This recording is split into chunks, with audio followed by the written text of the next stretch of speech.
হযরত সালাবাতুল আনসারী নামে একজন সাহাবী। সালাবাতুল আনসারী ওনার বাড়ি হলো মদিনা, আর মক্কা থেকে হিজরত করে এসেছেন, তার নাম হলো সাঈদ ইবনে আব্দুর রহমান।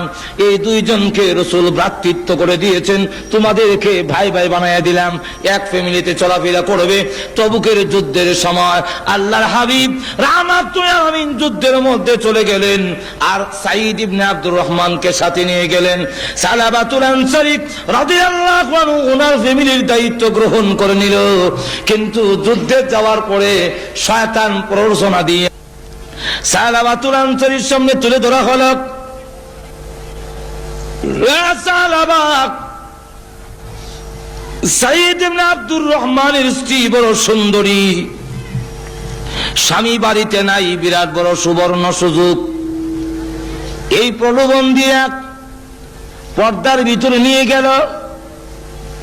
সালাবা ওই মহিলার হাত গিয়ে ধরেছে, যেই মাত্র টান দিল, মহিলা ডাক দিয়ে বলে, সালাবা রে, তোর কি আল্লাহর ভয় নাই? কিয়ামতের মাঠে কি তুই আল্লাহর সামনে দাঁড়াবে না? তোর ভাইয়ের আমানতের খেয়ানত তুই কেমনে করবি? কিয়ামতের মাঠে আল্লাহর সামনে কি জবাব দিবে? বিশ্বাসঘাতকতা এবং জিনা যদি করস।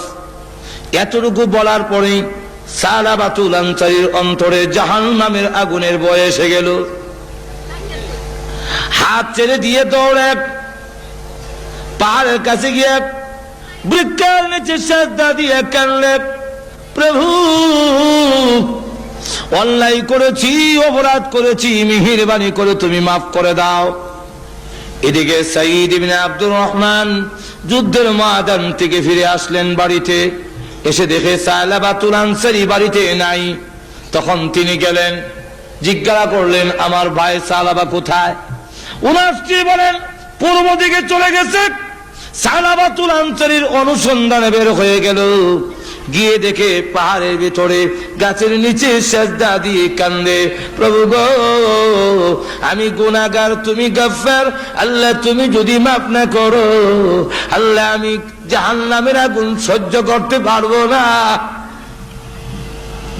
আল্লাহ কিয়ামতের দিন লাঞ্ছনা অপমান সহ্য করতে পারবো না, মেহেরবানি করে আমার জীবনের গুনাহ মাফ করে দাও। এমনি সাঈদ ডাকতে বলে, সালাবা মাথা উঠাক, আল্লাহর দরবারে তওবা করো, কোন গুনাহ করে থাকলে আল্লাহ রাব্বুল আলামিনের নাম গফুরুর রহিম, আল্লাহ রাব্বুল আলামিন তোমাকে মাফ করে দিতে পারেন। সালাবা ডাক দিয়ে কয়, ভাই সাঈদ, আমি বাড়িতে যাব না, আমার এই চেহারা আর দেখাবো না, তুমি যদি আমাকে বাড়িতে নিতে হয়, আমার দুইটা হাত গাড়ির সঙ্গে বেঁধে অপমানিত গোলামের নায়ে টেনে নিতে পারো, আমি আর মদিনায় যাব না। বাধ্য হইয়া সাঈদ রাদিয়াল্লাহু আনহু সালাবার দুইটা হাত গাড়ির সঙ্গে এইভাবে বাঁধলেন। বেঁধে যখন মরা লাশের মতো, যখন নাকি মরা লাশের মতো টানে, তার মেয়ে খামসানা রাদিয়াল্লাহু আনহা দৌড়ে এসে রশি ধরে টানে আর কয়, বুড়া তো হয়েছো, বয়স তো কম হয় নাই, চরিত্র বুঝে এখনো বদলায় নাই। সুবহানাল্লাহ বলবেন না? আব্বা চরিত্র এখনো বদলায় না, আরেকজনের স্ত্রীর হাতে তুমি কেমনে ধরলে? যে লোক নাকি আরেকজনের স্ত্রীর হাতে ধরে, এই লোককে এইভাবে অপমানিত গোলামের মতো টেনে নিতে হয়।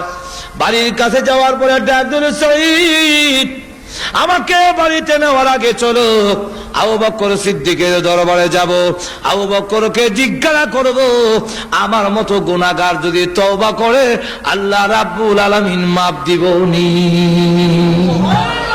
আল্লাহ আমাকে মাফ দিবেন কিনা। আবু বকর সিদ্দিক রাদিয়াল্লাহু আনহুর কাছে গিয়ে দাঁড়িয়ে বলতে লাগলেন, আবু বকর অন্যায় করেছি, নফসের ধোঁকায়, শয়তানের ধোঁকায়, আমি যদি তওবা করি আল্লাহ রাব্বুল আলামিন আমাকে মাফ দিবেন কিনা। আবু বকর সিদ্দিক বলেন, মাফ দেওয়া না দেওয়া এটা আমার ব্যাপার নয়, আল্লাহ রাব্বুল আলামিনের ব্যাপার, আল্লাহ মাফ দিবেন কিনা আমি জানি না, তুমি আমার বাড়ি থেকে বের হয়ে যাও। রাস্তায় গিয়ে ডাক দিয়ে বলে, আরে সাঈদ, আবু বকর আমাকে বিদায় করতে পারে, আমি কিন্তু নৈরাশ হই না, আমাকে নিয়ে চলো ওমরের দরবারে, ওমরকে জিজ্ঞাসা করব, আমার মতো নাফরমান যদি তওবা করে আল্লাহ রাব্বুল আলামিন মাফ দিবেন কিনা?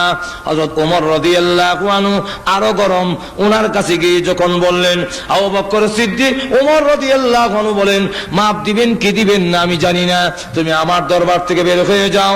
তখন ওনার রাস্তায় বের হয়ে গিয়ে বলে, সাইদ, আমাকে ওমর বিদায় করে দিতে পারে, আমি আল্লাহর রহমত থেকে নরাশ হব না, আমাকে নিয়ে চলো আলীর দরবারে, আলীকে জিজ্ঞাসা করবো আমার মতো গুনাহগারকে মাফ দিবে কিনা। আলী রাদিয়াল্লাহু আনহু শোনার পরে তিনিও বললেন, মাফ দেওয়া না দেওয়া আল্লাহর ব্যাপার, আমি জানি না, আপনি আমার বাড়ি থেকে বের হয়ে যান। রাস্তায় গিয়ে ডাক দিয়ে বলে, আরে সাইদ, আমার ইচ্ছা ছিল রাহমাতুল লিল আলামিন যেন আমার আলোচনা, আমার কথাটা না শুনে, তাহলে লজ্জা হবে। আবু বকরের কাছে গেলাম, বের করে দিয়েছে। ওমরের কাছে গিয়েছি, তিনিও বের করে দিলেন। আলীর কাছে গিয়েছি, আলী বের করে দিলেন। এবার বাধ্য হয়ে চলো রাহমাতুল লিল আলামিন দয়াল নবীর কাছে।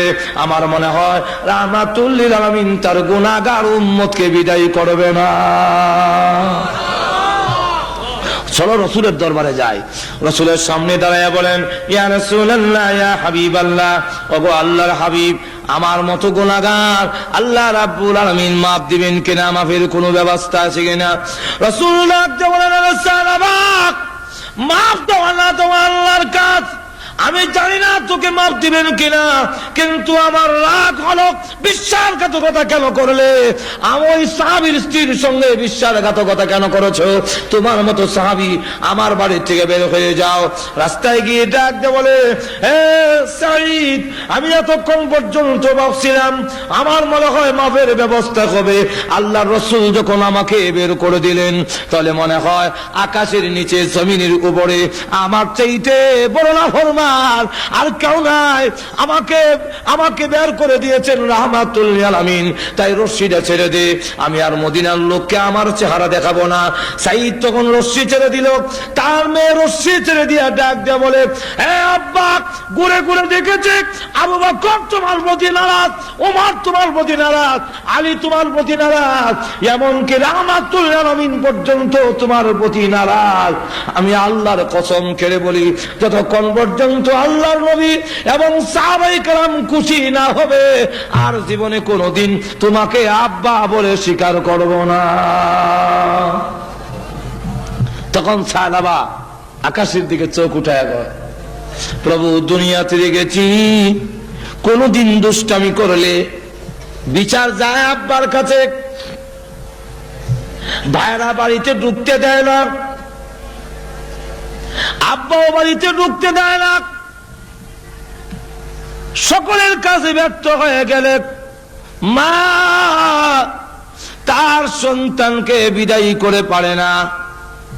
প্রভু গো, আবু বকর বিদায় করার পরে উমরের দরবারে যেতে পেরেছি, ওমর বিদায় করার পরে আমি আলীর দরবারে যেতে পেরেছি, আলী বিদায় করার পরে রাহমাতুল লিল আলামিনের দরবারে যেতে পেরেছি, রাসূল বিদায় করে দেওয়ার পরে তোমার রহমতের দরজায় হাজির হয়েছি। বলো না, তুমিও যদি তোমার গুনাহগার গোলামকে বিদায় করে দাও, তাহলে তোমার এই বান্দা কার দুয়ারে গিয়ে আশ্রয় নিবে? আল্লাহ সকলে বিদায় করলেও তুমি তোমার গুনাহগার বান্দাকে বিদায় করতে পারো না। আবার গিয়ে পাহাড়ের ভিতরে সেজদা দিয়ে, গাছের নিচে সেজদা দিয়ে কান্দে। এই মুহূর্তে আল্লাহর পক্ষ থেকে কোরআনের আয়াত নাজিল হয়ে গেল।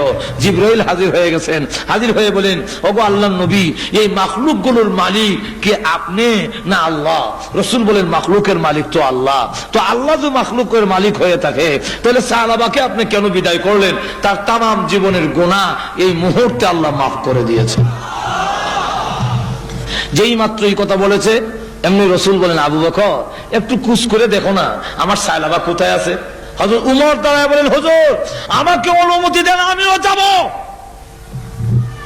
কারণ আমিও দোষী, আমার কাছে এসেছিল, আমি তাকে বিদায় করে দিয়েছি।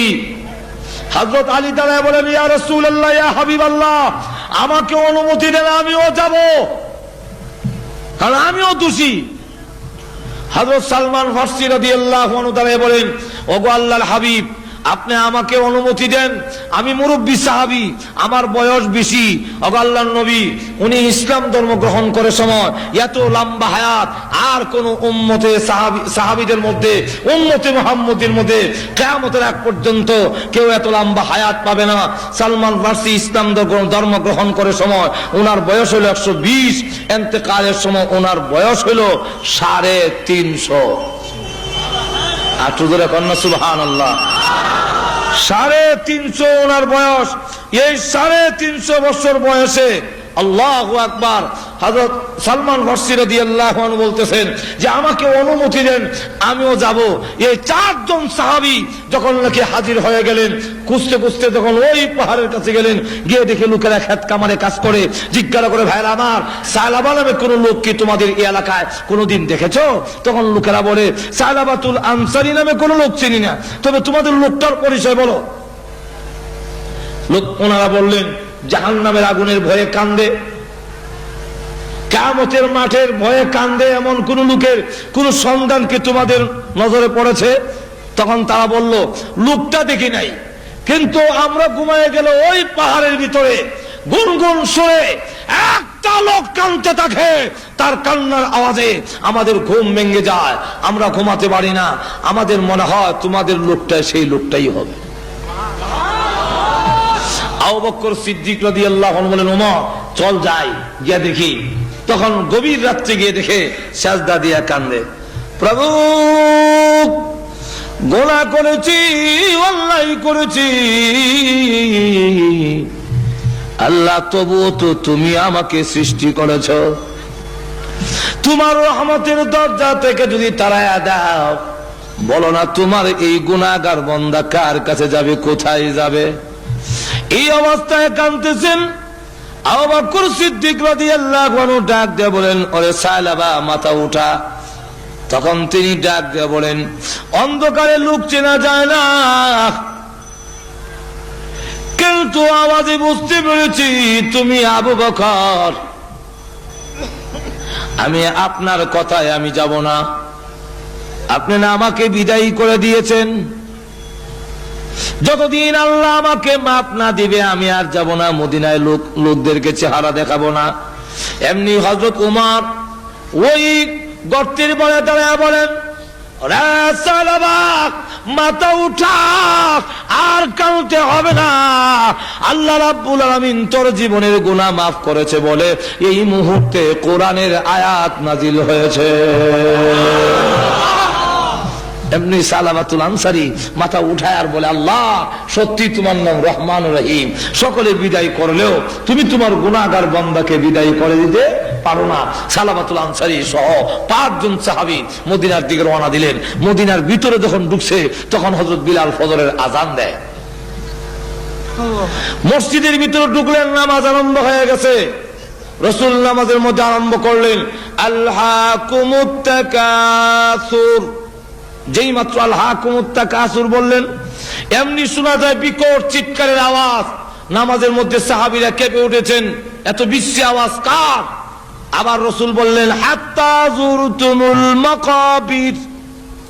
এমনি শুনে আরেকটা বিকট আওয়াজ। এই বিকট চিৎকারে সাহাবীদের মধ্যে কম্পন শুরু হয়ে গেছে, কাঁপতে লাগলেন। এমন বিশ্রী আওয়াজ কে দিল? নামাজের সালাম ফিরানোর পরে আসসালামু আলাইকুম রাহমাতুল্লাহ, আসসালামু আলাইকুম রাহমাতুল্লাহ। পিছনের দিকে তাকায়া দেখেন সালাবাতুল আনসারী জমিনে পড়ে গড়াগড়ি করতেছে। আল্লাহর হাবিব দৌড়ে গেলেন, কাছে যাওয়ার পরে এমনি নড়াচড়া বন্ধ হয়ে গেছে। রাসূল বলেন, সালমান আমার সালাবার ফালস পরীক্ষা করে দেখো, মুখে পানি দাও, মাথায় পানি দাও। এমনি সালাবাতুল হযরত সালমান ফারসি রাদিয়াল্লাহু আনহু ফালস পরীক্ষা করে বুকে হাত দিয়ে বলেন, ওগো আল্লাহর নবী, আপনার সাহাবী সালাবাতুল আনসারীর মুখে আর পানি দেওয়ার কোনো প্রয়োজন নাই, মাথায় পানি দেওয়ার প্রয়োজন নাই। সালাবাতুল আনসারী কলিজা ফেটে চিরদিনের জন্য এই পৃথিবী থেকে বিদায় হয়ে গেছে। রসুল তখন বলেন, তোমরা গোসল দাও, কাপড় পরাও, আমি রসুল নিজে তার জানাজার নামাজ পড়াবো। এই মুহূর্তে দৌড়ে তার মেয়ে খামসা রাদিয়াল্লাহু আনহা বুকে জড়াইয়া ধরলেন, আব্বা গো, আমি অন্যায় করেছি, আমি অপরাধ করেছি, আমি বলেছিলাম সাহাবীরা খুশি না হলে তোমাকে আব্বা বলে স্বীকার করবো না। তুমি তোমার অঙ্গীকার পুরা করেছো, রাসূলকে খুশি করেছো, সাহাবায়ে কেরামকে খুশি করেছো, এমনকি আল্লাহকে পর্যন্ত খুশি করেছো। কিন্তু আমি যে জীবনের জন্য আমার আব্বা হারালাম, আমি আর জীবনে কাকে আব্বা বলে ডাকবো, আমি আর কাকে আব্বা বলবো? এইভাবে যখন কাঁদতে লাগলেন, রাসূল কাছে গিয়ে বলেন, খামসানা, আর কান্দিস না, তোর কান্না আমার বুকে দারুণ ব্যথা হয়, দারুণ কষ্ট হয়। যদিও সালাবাতুল আনসারী পৃথিবী থেকে বিদায় হয়ে গেছেন, আমি মুহাম্মদ তো বিদায় হয়ে যাই নাই, বাকি জিন্দেগীর জন্য আমি রসুল তোর আব্বা হয়ে গেলাম। যেই মাত্রই কথা বললেন, রসুল বললেন, তোমরা কাফন পরাইয়া নাও। কাফন পরালেন, রসুল নিজে জানাজার নামাজ পড়ালেন। লাশ সামনের দিকে যায়, রসুল লাশের সাথে সাথে কবরস্থানের দিকে যাচ্ছেন, কিন্তু উকি দিয়ে হাঁটেন, পা গুলো উকি দিয়ে কালো আঙ্গুল ভর দিয়ে দিয়ে সামনের দিকে যাচ্ছেন। খলিফাতুল মুসলিমিন ওমর তিনি ডাক দিয়ে বলেন, ইয়া রাসূলুল্লাহ, ইয়া হাবিবাল্লাহ, আপনার পাটা জমিনে ফালান না কেন? আঙ্গুলে ভর দিয়ে হাঁটলে এত তো আপনার কষ্ট হয়, আপনি পুরা পা জমিনে ফালান না কেন? রসুল বলেন, হে ওমর, জানো না আমার সাহাবার তওবা আল্লাহর দরবারে এমন ভাবে কবুল হয়েছে, আল্লাহ খুশি হইয়া তার জানাজার আশেপাশে এবং এই এলাকার ভিতরে এত রহমতের ফেরেশতা নাযিল করেছে, আমি পুরা পাউটা জমিনে লাগাবো, এতটুকু জায়গা এই এলাকার ভিতরে খালি না। ভাইরা আমার, এই হলো সাহাবায়ে কেরামের অবস্থার পরিবর্তন। এই পরিবর্তনটা করেছে রসুলের উত্তম চরিত্রে, মহান চরিত্রে। যেরকম কে চরিত্রে? সুতরাং বিশ্বের মানুষেরা, তোমরা যদি ইহকালে এবং পরকালে মুক্তি পেতে চাও, তাহলে মুহাম্মদুর রাসূলুল্লাহর আদর্শকে অনুসরণ করো, রসুলের জীবনীকে তোমরা অনুসরণ করো। রসুলের জীবনীতে রয়েছে তোমাদের জন্য উত্তম নমুনা, কারণ রসুলের জিন্দেগিতে কোনো মিথ্যা কথা, আরো যখন মিথ্যা কথা। মহান চরিত্র কাকে বলে? আল্লাহু আকবার। এই চরিত্র একমাত্র রসুলের, কারণ জীবনে কাউকে গালি দিবে দূরের কথা, ওনাকে কেউ যদি আঘাত করছে রসুলের কাছে দেয়া যায়, হলো আপনার মরণ হোক। মা আয়েশা বলেন, বেয়াদব, তোর মরণ হোক। রসুল বলেন, আয়েশা, জীবনে কোনোদিন কাউকে এমন শক্ত কথা বলবে না, আল্লাহ নম্র এবং ভদ্রকে ভালোবাসে। যেরকম ঠিক না, ঠিক না, আরো যেরকম ঠিক না। আমাদের দেশে যে একে অন্যের কুরুচি, অশ্লীল, একজনের আপনি আমার বিভক্ত হতে পারে। আল্লাহ রসুলের চরিত্র হলো একজন তার প্রতিদ্বন্দ্বী যিনি, তার মোকাবেলা যিনি আছেন, তার প্রতিপক্ষ যিনি, সেই দুশ্মনকেও রসুল কোনোদিন গালি দেননি, রসুল কোনোদিন অশ্লীল কথা বলেননি। সুতরাং যদি আজকে আমাদের সর্বক্ষেত্রে রসুলকে অনুসরণ করা যায়, তাহলে দেখা যাবে আমাদের মধ্যে যে একে অন্যের কাটা ছড়ি, একে অন্যের সাথে যে আচরণ, এরা থাকবে না, গোটা সমাজের মধ্যে শান্তি প্রতিষ্ঠিত হবে। যেরকম ঠিক না, ঠিক না? ভাইরা আমার, হুজুর সাল্লাল্লাহু আলাইহি ওয়াসাল্লামের কাছে এক লোক টাকা পাবে, বলবো না অসুবিধা হচ্ছে নাকি? টাকা পাবে, রসুল তার কাছ থেকে কর্জ আনছিলেন, ঋণ আনছিলেন। মনে করেন দেওয়া হবে আজকে, যেমন শুক্রবার গেল, আগামী সোমবারে দেওয়া হবে। সে রবিবারে কি রসুলের গলার মধ্যে একটা চাদর পেঁচানো, চাদরের এক মাথার ধরে পিছন থেকে এমন সজোরে টান দিল, রসুলের গলায় ফাঁসি লেগে গেছে। ফাঁসি লাগছে বলে তো চেহারার রং পরিবর্তন হয়ে গেছে, আর চোখগুলো চোখের মধ্যে রক্ত জমে গেছে। রসুল পিছনের দিকে তাকায় দেখলেন হাওলাদার, ও তুমি আসছো, আচ্ছা ঠিক আছে। খলিফাতুল মুসলিমিন উমর রাগে গুসায় সহ্য করতে না পারে, হয় বেয়াদব কোথাকার, রসুলের সামনে রসুলের পারমিশন ছাড়া আমরা কিচ্ছু করি না, আর না হয় আমি তোর দেহ থেকে মাথা এখন বিচ্ছিন্ন করে দিতাম। যেরকম ঠিক না? রসুলকে গালি দিলে সাহাবীরা ছেড়ে দিব? ছেড়ে দিবে? আল্লাহু আকবার। আবু বকর সিদ্দিকের নামে এক লোক গিয়ে কেস দিছে, আবু বকর সিদ্দিকের নামে কেস। এক ইহুদি, হুজুর আপনার আবু বকর সিদ্দিক আমাকে চট দিয়েছে, আমি ড্রেনে পড়ে গেছি, এই দেখেন আমার চামড়া উঠে গেছে, এর জন্য বিচার হাঁটতে হইলাম। রসুল বলেন নামটা ভুল করেছো, নামটা মনে হয় আবু বকর নয়, নামটা উমর হবে, কারণ চর দেওয়া উমরের কাম, আবু বকর করে চর দেয় না। ওই ইহুদি ডাক দিয়ে না, আমি আবু বকরও চিনি ওমরও চিনি, আজকের চরটা আবু বকরই দিয়েছে। রাসূল বলেন আবু বকর যদি দিয়ে থাকে, আর তুমি ইসলামিক কোডে বিচার দিয়েছো, ইসলামিক কোডে মুসলিম অমুসলিম এর মধ্যে কোনো তফাৎ নাই। নোটিশ গেল, আবু বকর তোমার নামে কেস হয়েছে। আবু বকর সিদ্দিক বলেন আসসালামু আলাইকা ইয়া রাসূলুল্লাহ, ওই ইহুদিটাকে একটা চর দেওয়ানোর পারমিশন আমাকে দিন।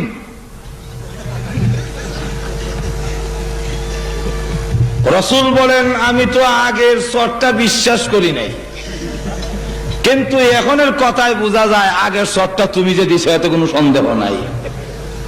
মাজর এখন ঠিক না? যেই মাত্র এই কথা বলেছে এমনি আবু বকর বলেন জি হুজুর, আগের তো আমি দিছিলাম। তো তুমি তো জীবনে কোনোদিন গালি দাও না, কাউকে আঘাত করো না, আজকে তুমি কেন চর দিলে? আবু বকর সিদ্দিক বলেন ইয়া রাসূলুল্লাহ ইয়া হাবিবাল্লাহ, ওই যে যাকাত দেওয়ানোর আয়াত নাযিল হয়েছে, কর্জা দেওয়ানে ইউকরিদুল্লাহ কারদান হাসানা, আল্লাহ যে বলছেন আমাকে কর্জে হাসানা দাও, ঋণ দাও, আল্লাহ যে বলছেন আমারে দান করো, এইগুলো আয়াত নাযিল হওয়ার পরে এই ইহুদিটা আর একটা ইহুদির কাছে আমাকে শোনায়া বলে, জোরে জোরে বলে, এতদিন জানতাম মুহাম্মদ আব্দুল্লাহর বেটা, মুহাম্মদ হলো দরিদ্র ফকির, আর এখন থেকে যে আয়াত নাযিল হচ্ছে এতে বোঝা যায় মুহাম্মদের আল্লাহ ফকির, আমরা হইলাম ধনী। জোরে কন্যা নাউযুবিল্লাহ।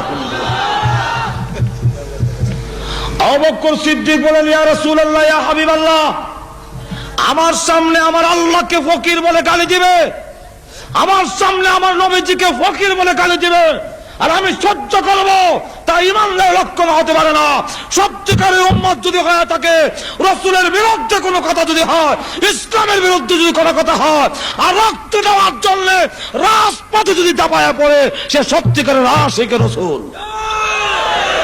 যেরকম ঠিক না ঠিক না? আরো যেরকম ঠিক না? কোথাও কোনো হাউজি বাম্পার এক্সিবিশন, কোন জুয়া এবং অন্যায় মদের আড্ডাখানা যদি বসে, আর আপনি যদি নীরব ভূমিকা পালন করেন, সেরকমের আশিক রাসূল হতে পারেন না। যেরকম ঠিক না ঠিক না? অন্যায়ের প্রতিবাদে যারা গর্জে উঠে যে আল্লাহ রসুলকে আমি ভালোবাসি, সুতরাং আল্লাহ রসুল ওইগুলো পছন্দ করেন নাই, আমিও পছন্দ করি না। যেরকম ঠিক না? হ্যাঁ আমার লক্ষ্য করে দেখুন, আবু বকর সিদ্দিক কয় আমার কাফেররা বহু গালি দিছে, আমার কলিজার টুকরা আদরের সন্তান হযরত আয়েশার উপরে ওরা জিনার তহমত উঠাইয়া দিয়েছে, কিন্তু আমি সহ্য করেছি, গালি দেইনি পর্দা, কিন্তু রসুলকে দিলে যেরকম ঠিক না? তাই নাকি? গালি দিছে আল্লাহ এবং তো রসুলকে। এই ইহুদি, আচ্ছা আমার না ওই গালি দিলে, কিন্তু আল্লাহর মধ্যে তো কোনো ইখতিলাফ নাই, আল্লাহ তো তোমরা যেরকম ঠিক না? ইহুদিরা কি আল্লাহ মানে না? আর তুই এখন মানে না? তো ইহুদি তুমি তো আল্লাহ মানো, আল্লাহ কি ফকির বললে কেন? এমনি সেই ইহুদি লোকটা দ্বারা কয় ওগো আল্লাহর নবী, আমি জীবনে আল্লাহকে গালি দিই না, আল্লাহকে গালি দিব আমি কি পাগল নাকি? রাসূল বলেন আবু বকর তুমি বলতেছো গালি দিয়েছে, সে বলে গালি দেয় নাই, এখন এই যে ইখতিলাফ লাগলো, এখন তো কোর্টে কেস হয়ে গেছে। আবু বকর সিদ্দিক বলেন হুজুর আমার নাম যে শেহদা সিদ্দিক উপাধি, যার অর্থ হলো চিরন্তন সত্যবাদী, এটা আল্লাহর পক্ষ থেকে তো আমার লাগানো হয়েছে, আপনি তো জানেন আমি মিথ্যা বলি না। রাসূল বলেন খুব জানি খুব জানি তুমি মিথ্যা বলো না, কিন্তু কোর্ট তো এই সিদ্দিক দিয়ে চলে না, কোর্ট তো নীতিমালা আছে। মাজর এখন ঠিক না? কোর্টের ইসলামী কোর্টের বিধান হলো আল বাইয়িনাতু আলাল মুদ্দাই ওয়াল ইয়ামিনু আলা মান আনকার। ইসলামী কোর্টের নীতিমালা হলো যে যে নাকি বাদী হবে তার পক্ষে দুইজন সাক্ষী উপস্থাপন করতে হবে, বিবাদীর উপর দুইজন সাক্ষী লাগবে। তোমার আর যদি সাক্ষী না থাকে, বিবাদী বলবো আল্লাহর কসম আমি করি নাই, কেস ডিসমিস, এখন তুমি সাক্ষী উপস্থাপন করো। কয় হুজুর আমার সাক্ষী নাই, কিন্তু ঘটনা সত্য। তো ঘটনা সত্য হলে কি সাক্ষী নাইলে তো ঘটনা প্রমাণিত হবে না। তখন কয় হুজুর সাক্ষী নাই। এখন যদি আপনি আমাকে, আমি আল্লাহ এবং তার রাসূলের ভালোবাসার প্রমাণ দেখাইছি, এখন যদি এতে আমার ফাঁসির কাস্টে ঝুলতে হয় 1000 বার আমি রাজি আছি। রাসূল বলেন রাজি থাকলে প্রস্তুত হও, তোমার বিপক্ষেই আমি রায় দেব। তুমি তাকে চর দিয়েছো, চরের বদলা চর। আবু বকর সিদ্দিকের বিরুদ্ধে চরের রায় হয়ে যাবে, যে একটা চর আবু বকরে দেওয়া হবে। এই ইহুদি আর একটা চর তাকে দিয়ে দিবেন, এই পরিমাণ বড়। আল্লাহু আকবার। এমনি শুনে জিবরাইল আসার ঘন্টার আওয়াজ শোনা যায়। ঘুমাই গেছেন তো, সুবহানাল্লাহর আওয়াজ নাই। আরো জোরে চিৎকার দিয়ে বলুন সুবহানাল্লাহ। যেই মাত্র দেখা যায় জিবরাইল আসতেছে, রাসূল বলেন অপেক্ষা করো, এই মুহূর্তে জিবরাইল আসে কেন? নিশ্চয় আবু বকরের পক্ষে, আল্লাহর পক্ষের কোন সিদ্ধান্ত আসতে পারে।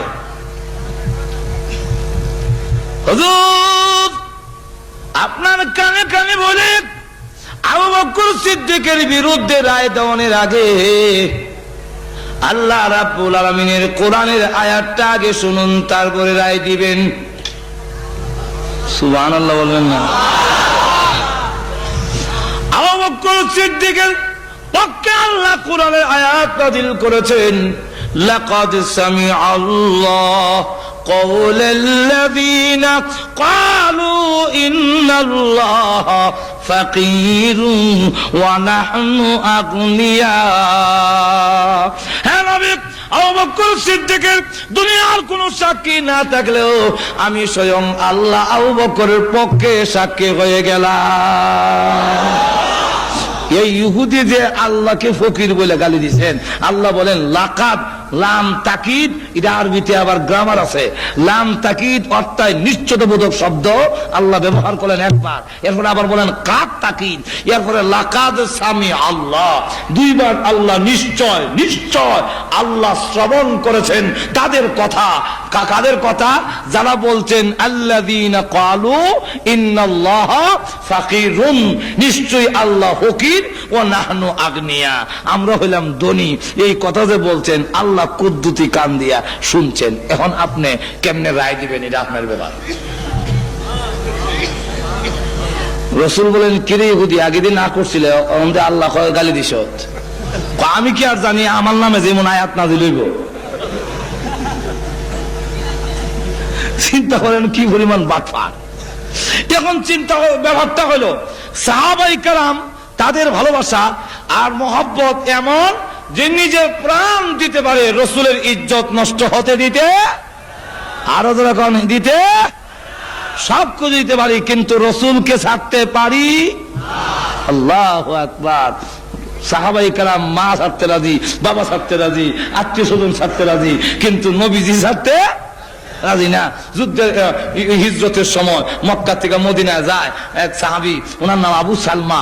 উনি সন্তান আসছিল, এসে গোষ্ঠীর লোকেরা সন্তান আটকাই দিছে, আর শ্বশুর গোষ্ঠীর লোকেরা ওনার বউ নিয়ে গেছে। উনি দাঁড়ায় কয়, হে কাফেরেরা, তোমরা মনে করছো আমার বউ নিয়ে গেলে, আমার সন্তান নিয়ে গেলে আমি মদিনায় হিজরত করব না? ধন সম্পদ যা আছে সব মদিনায় রেখে আসছি। আর এখনের কথা হলো, শোনো, এখন কথা হলো যে আমার সন্তান আটকাই দিয়েছো, আমার স্ত্রী আটকাই দিয়েছো। তোমরা জানো না আল্লাহর রাসূলকে যে আমরা কত ভালোবাসি।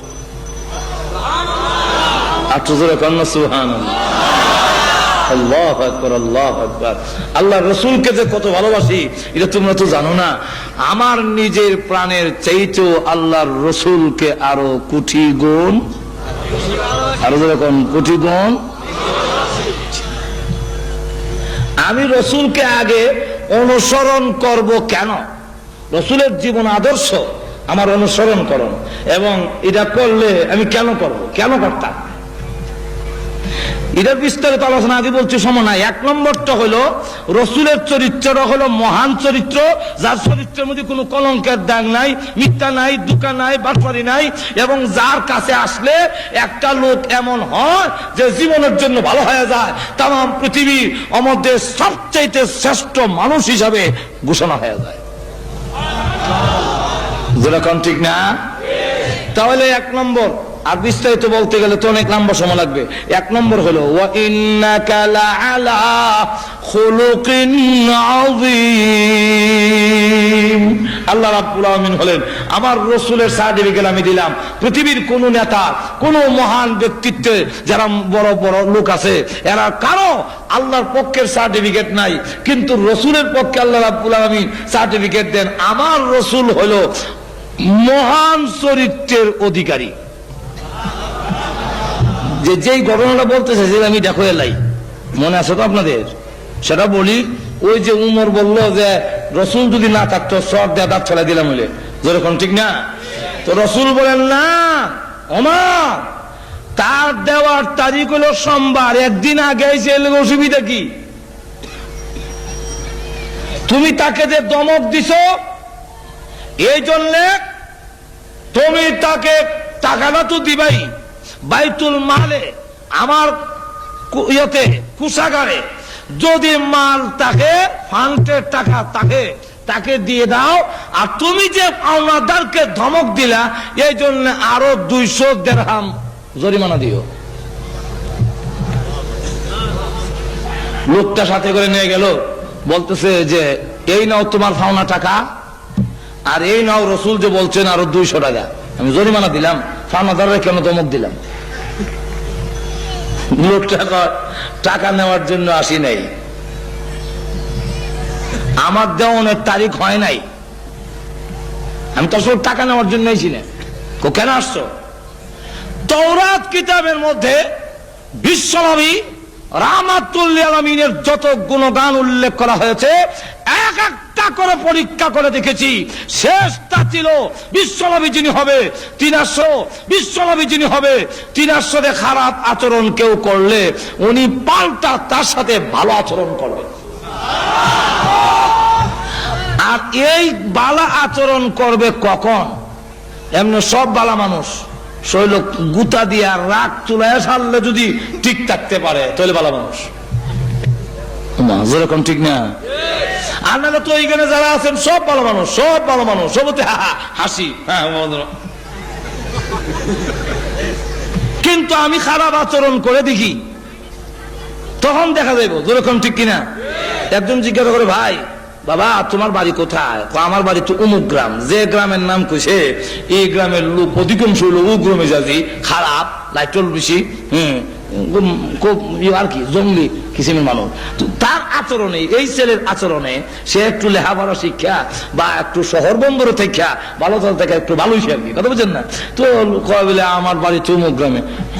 তোমার আচরণে তো বোঝা যায় না। না বাবা, আমার বিশ্বাস হয় না এই গ্রামে তোমার বাড়ি। কোন আশা আমার বাড়ি এই গ্রামে, ধরবে না, আমার বিশ্বাস হয় না। এই গ্রামের লোকের আচরণ এরকম হওয়ার কথা না। একবার, দুইবার, তিনবারের সময় না চাচা আমার বাড়ি এই গ্রাম। তো আবার যখন না আমার বিশ্বাস হয় না, কখন শর্তটা চলে তুমি বিশ্বাস না হইলে তখন বিশ্বাস দিচ্ছি,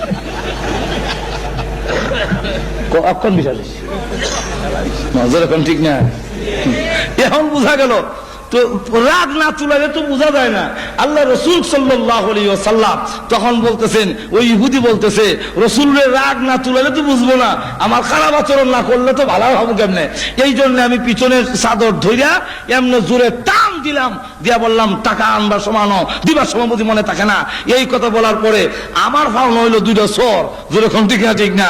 কিন্তু চোর না দিয়ে আল্লাহ রসুল সাল্লাল্লাহু আলাইহি ওয়াসাল্লাম আমাকে বললেন, মুস্কি হাসি দিয়া বললেন, আরো বললেন জরিমানা দেওয়ানোর লেগে, আপনি যে দমক দিচ্ছেন ওইটার জন্য জরিমানা দেওয়ান। এতে বোঝা গেল, প্রমাণিত হইল, পরীক্ষায় পাস করলো উনি বিশ্ব নবী, উনি রাহমাতুল লিল আলামিন। সুতরাং আর একটা মুহূর্ত দেরি করতে চাই না, টাকা নেওয়ার জন্য আসি নাই, আমি এসেছি ইসলাম ধর্ম গ্রহণ করার জন্য। তাই আমি কালিমা পড়ে মুসলমান হয়ে গেলাম। এই হলো রসুলের আখলাক। যদি আরো বলতে যাই আরো বহু ঘটনা আছে, যদি বলতে যাই শেষ হবে না। তো এক গেল, এক রাখলাম, এক। 2 নম্বর হইল একটা লোককে অনুসরণ করে তার জন্য মোটামুটি 4টা গুণ থাকে। যেরকম কয়টা? কোন লোক যদি সুন্দর হয় তো তার পিছিয়ে পিছিয়ে মানুষ ঘুরে। গাজীপুর মনে এরকম নাই, সুন্দরের পাগল মনে নাই। সুন্দর মহিলার জন্য বেদের মেয়ে জুস নাই আমার, বেদের মেয়ে আমরা আমি তুই গান জানিও না, দেখছিও না, শুনি না, কিন্তু মাঝে মাঝে শুনি। একদিন এক ছেলে দেখি এমন প্রিয় ছিল, ছোট্ট একটা বাচ্চা দেখি এরম করে কি বলে, বেদের মেয়ে জুস্তায় আমায় পাগল করে আছে। আমি এই বেদের মেয়ে জুস্তায় আমার পাগল করে আছে, বেদের মেয়ে সুন্দর দিকে পাগল হয়েছে। বাদ দিয়া যা যাব, সুন্দরের জন্য একজন আরেকজনকে অনুসরণ করে, পুরুষ হোক নারী হোক, যেরকম ঠিক না, সুন্দরের জন্য তার কাছে সবকিছু ছেড়ে দিয়া। ও বিশ্বের মানুষেরা, সুন্দরের কারণে যদি কাউকে অনুসরণ করতে হয়, তাহলে একমাত্র ব্যক্তি হলো মুহাম্মদুর রাসূলুল্লাহ সাল্লাল্লাহু আলাইহি ওয়াসাল্লাম। মুহাম্মদের চাইতে সুন্দর আকাশের নিচে জমিনের উপরে আল্লাহ কাউকে সৃষ্টি করেন না।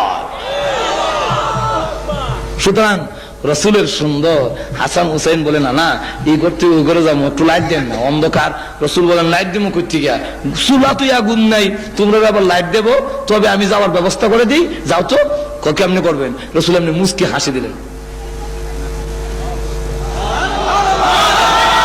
যে মাত্র মুস্কি হাসি দিছেন, হাসান হুসাইন রাদিয়াল্লাহু আনহুমা বলেন যে আমরা এই ঘর থেকে ওই ঘরে আলুর মাঝখান দিয়ে দৌড়ে চলে গেছি। আকাশে বিদ্যুৎ চমকাইলে যেভাবে জিলহি দিলে যেভাবে অন্ধকার দূরীভূত হয়, নানার দাঁত মোবারক যখন বের হয়েছে, বোঝা গেল আকাশে বিদ্যুৎ চমকাচ্ছে। কোন মানুষ সুন্দর ঠিকই, কিন্তু চোখটি বিলাই চোখ, যেমন টনি। কোন মানুষ সাদা ঠিকই, কিন্তু দেখতে বানরের মতো, যেমন বুশ। যেরকম ঠিক না, কোন মানুষ আমরা দলা ঠিকই, তা দলা দেখেছি আমি দেশ। কোন মানুষ দলা ঠিকই, কিন্তু তার গাল চাবার বৃত্তে ঢুকিয়া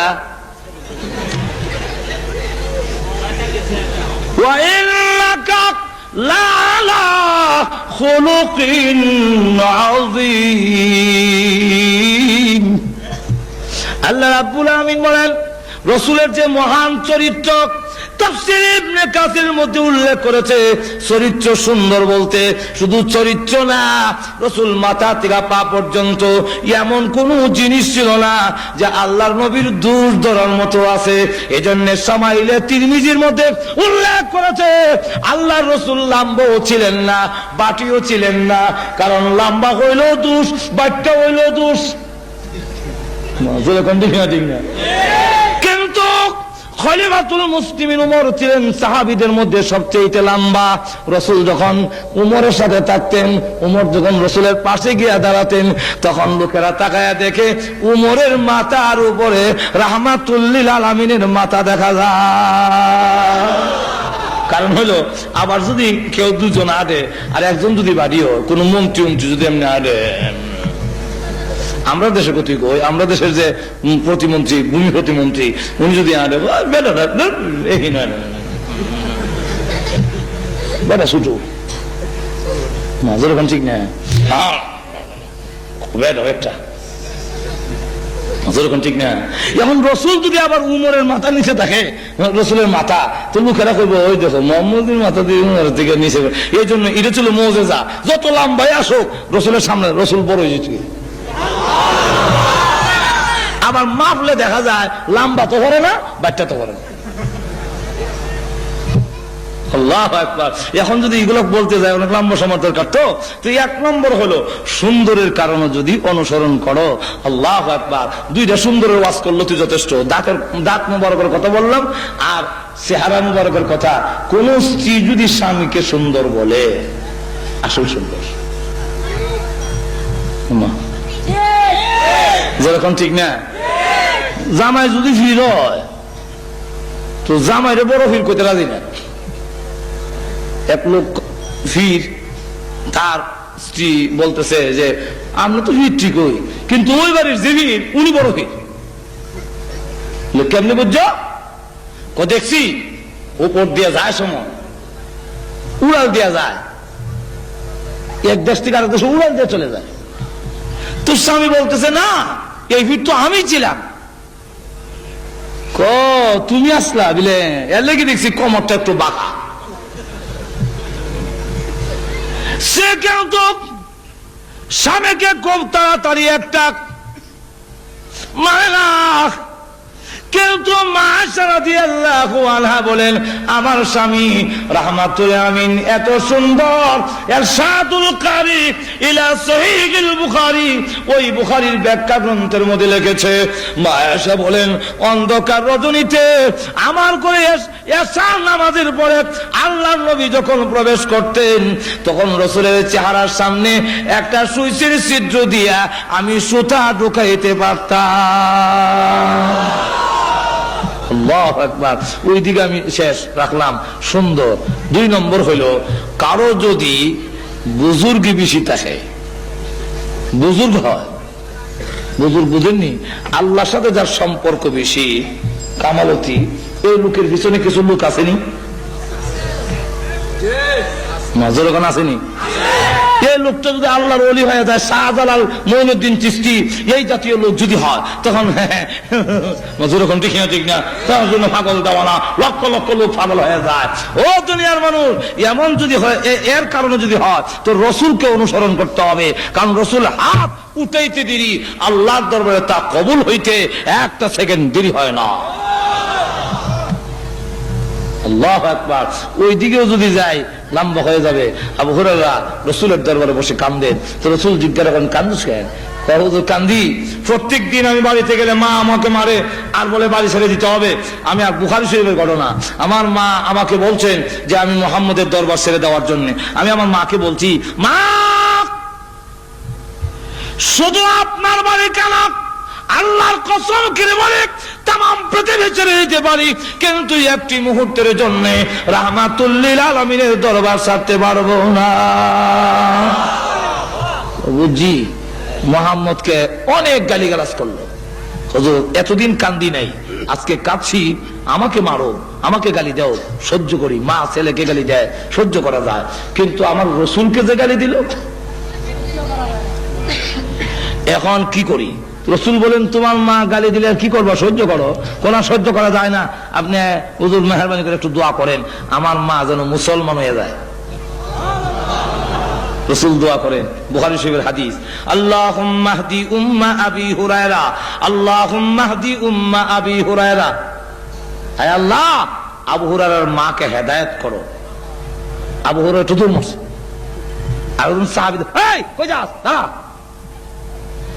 তোমার মার জন্য দোয়া হয় আর তুমি দোয়াটা কিভাবে অবমূল্যায়ন করলে, দৌড় মারলে না, অবমূল্যায়ন নয়।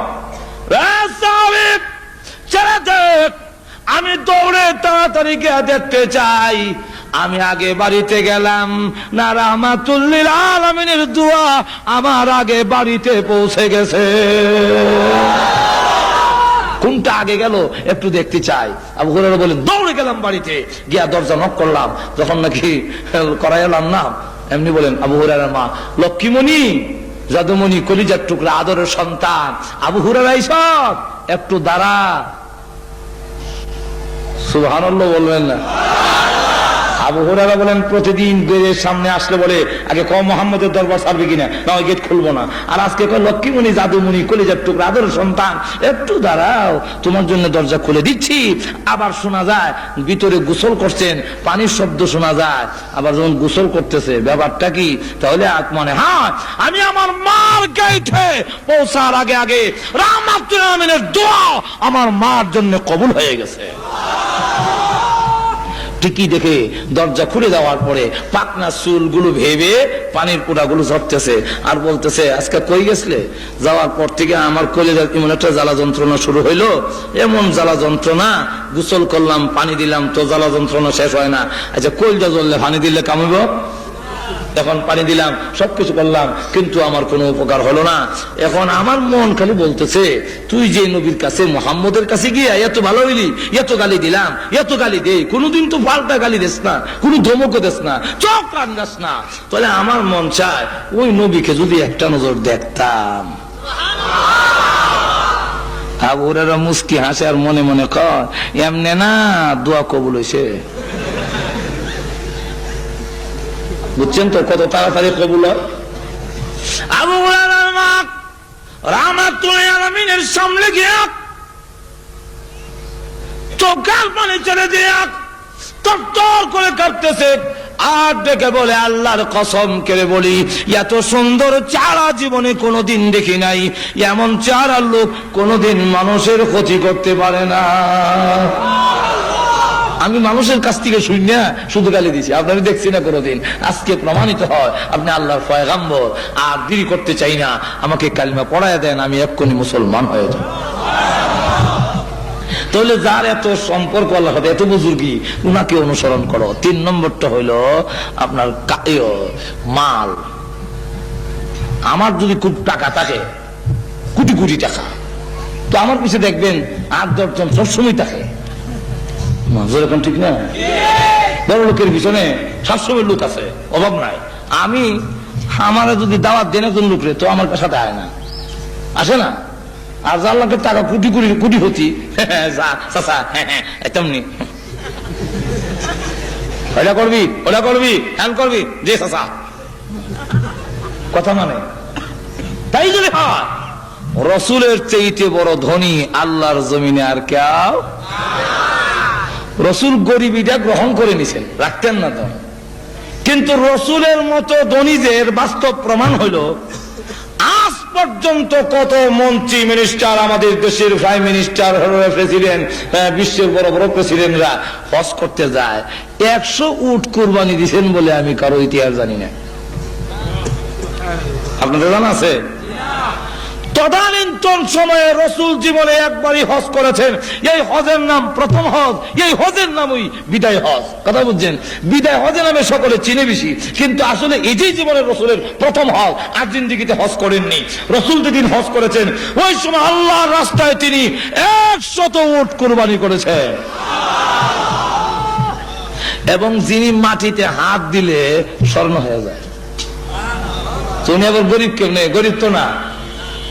আল্লাহু আকবার। ঘটনা যদি বলতে যাই, সালমান ফার্সি যে লোকের গোলাম ছিলেন, এই লোকে বলছে তোমাকে মুক্তি দিতে পারি 3টা শর্ত। কি শর্ত? 1 নম্বর শর্ত হলো তুমি আমার বাগানের মধ্যে 100টা খেজুর গাছ লাগাতে হবে, আর 100টা খেজুর গাছ এক সমানে বড় হবে, আর একসাথে খেজুর ধরতে হবে। এটা কি সম্ভব? এটা তো বাস্তবে সম্ভব না। তো এটা যদি করতে পারো, অর্থ না দেওয়া।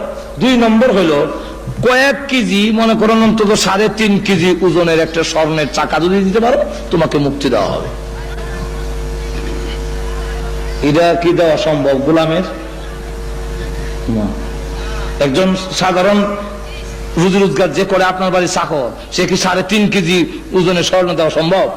সম্ভব না। রসুলের কাছে গিয়ে বললেন, রসুলের কাছে বলার পরে বলেন ঠিক আছে, তোমার মালিকরে বলো আমি তা করে দেব।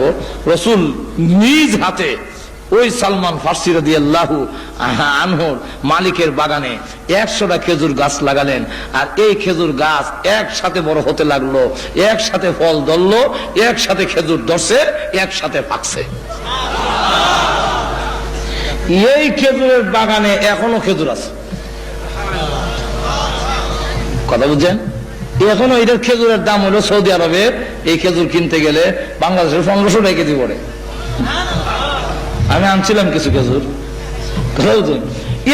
এই খেজুর গাছগুলো এখনো আছে, খেজুর গাছ।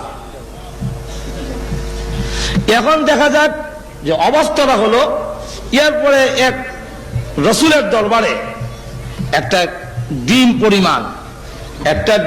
পরিমাণ, আল্লাহু আকবার, একটা ডিমের সমান স্বর্ণ হাদিয়া আসছে।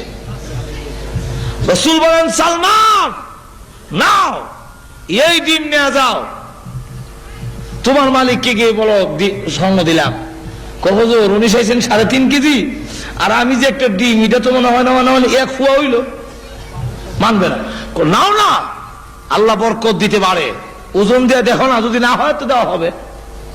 রসুলের হাতের বরকতে এমন হয়ে গেল যে একটা ডিম পরিমাণ যখন স্বর্ণ ওজন দেওয়া হয়েছে, দেখা যায় 3.5 কেজির চাইতে বেশি। রসুলের হাতের বরকত লাগলে ওইদিকে আমি যাব না। তো গেল 3 নম্বর। এই 3 নম্বর, তারপরে 4 নম্বরটা হলো ইহসান, অনুগ্রহ। যদি কারো প্রতি কারো অনুগ্রহ থাকে, আমি যদি কাউকে 100 টাকা কথা মানতে বাধ্য থাকে, যেরকম না, ঠিক না? আমাকে ভোট দিবা না তো কাকে দিবা? রাস্তাঘাটটা খেলা করছে।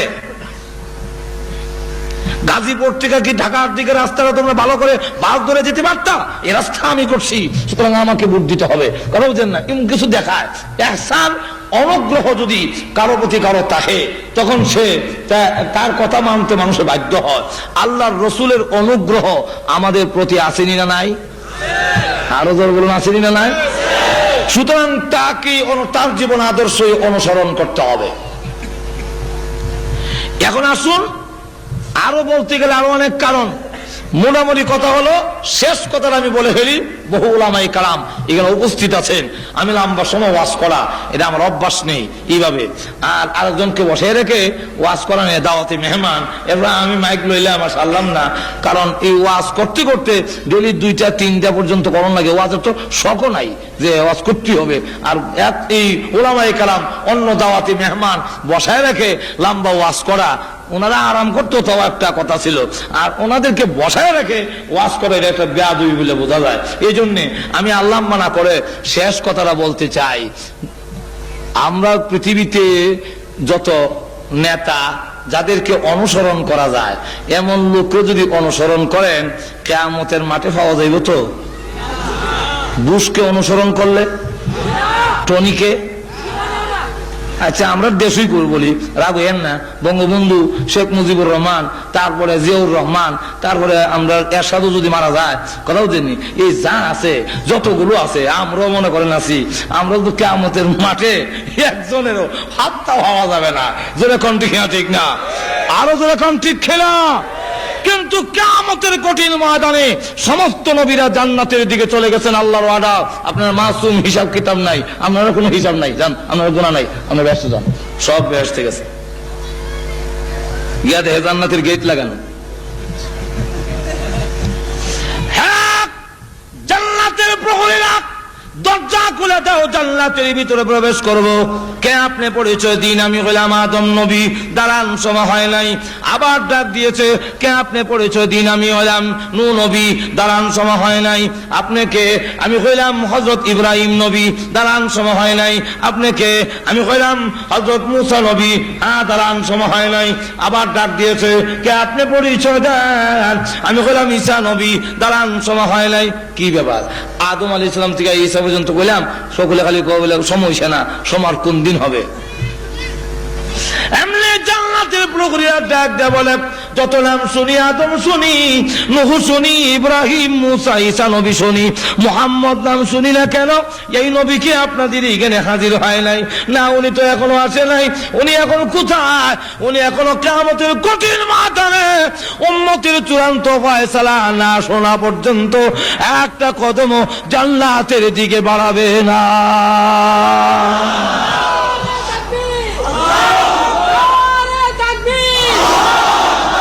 দেখা যাবে তখন জান্নাতের প্রহরী বলবে, সেই নবী না আসা পর্যন্ত আমরাও জান্নাতের গেট খুলনের ওয়ার্ডার নাই।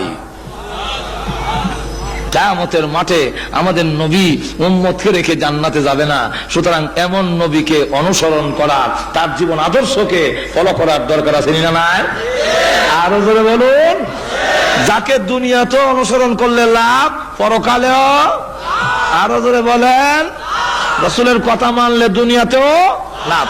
লাভ কি? রাসূলের জীবন আদর্শকে অনুসরণ করলে, আমি আগে বলছি, বিস্তারিত সময় নাই। রাসূলের দাড়ি রাখলে আপনার শারীরিক লাভ, আপনি যদি মিসওয়াক করেন শারীরিক লাভ। আপনি রাসূল বলছেন গাঞ্জা খাইও না, গাঞ্জা যদি না খান আপনার লাভ। মদ খাইও না, আপনার লাভ। রাসূল যা বলছেন, এইগুলা যদি করেন, আপনি যদি পাঞ্জাবি গা দেন, মাথায় টুপি দেন, এতে আপনার শারীরিক লাভ। নামাজ যদি পড়েন, তাহলে আপনার শারীরিক লাভও আছে। যেরকম ঠিক না? এই জন্য আসুন, আমি আপনাদের কাছে শেষ এই আলোচনা রেখে যে আমরা রসুলকে ইহকাল এবং পরকালে পাবো, আল্লাহ আমাদের সকলকে তৌফিক দেব।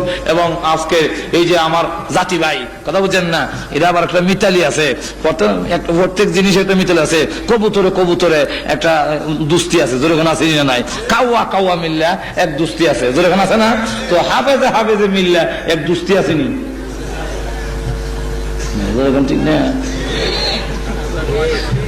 হাফেজ আব্দুল কাদের সাহেব, আল্লাহ ওনাকে তৌফিক দিয়েছেন। আল্লাহ তৌফিক। রাব্বিল আলামিন। আসসালামু আলাইকুম।